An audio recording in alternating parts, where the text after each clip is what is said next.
Good evening and thank you so much for joining us tonight. A Jacksonville man faces charges for a hit-and-run crash that killed a man riding an electric bicycle. The man accused is 30-year-old Londedrick Taylor. And tonight, KLTV7's April Peardon has reaction from the family of the victim. I was there in the living room the night it happened, and I heard, the ambulance and everything. So now just hearing that when I'm sitting in there, it's almost like a panic.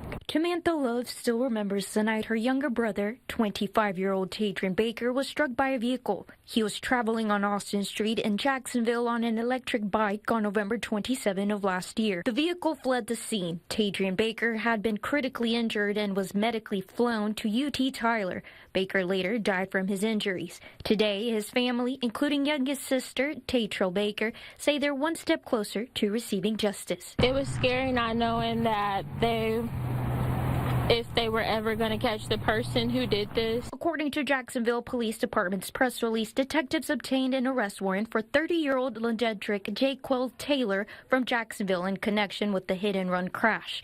Taylor was arrested and booked into the Cherokee County Jail yesterday. The fight is not over. We're still mourning him. We're still grieving him. So it's going to be a challenge for my whole family and his friends and everybody who loved him. The Jacksonville Police Department could not speak further, saying they are still investigating the case. April Peardon, KLTV 7 News.